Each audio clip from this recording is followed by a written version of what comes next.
I think our biggest collective musical influence is probably the early period of the '90s with your Nirvana and Sonic Youth and Stone Temple Pilots and stuff like this. I'm sure Douglas here would agree. Would you agree, Douglas? He's on it. Yep, he's with us. He was there. I think there's something about that period it's very raw and very musical. It taught us a lot about, I guess, dynamics and songwriting in a rock sort of format.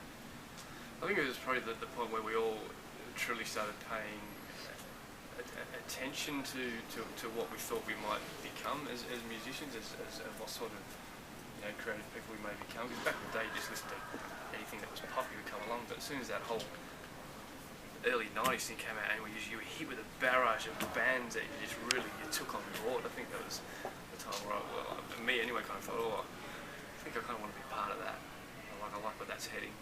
Yeah, I think it's been tainted these days somehow along the way in with a bit of a different brush. I think it's looked back on it as a bit of almost a bit of a daggy kind of thing. But our interpretation and our, I guess, remembering of that period was pretty fucking cool.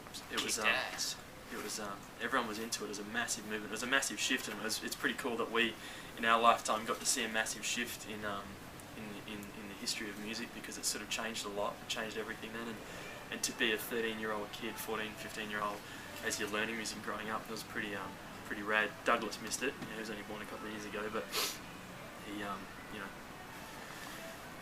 alright. How's your neck there, pal? You alright? You okay there? No? Little lungs?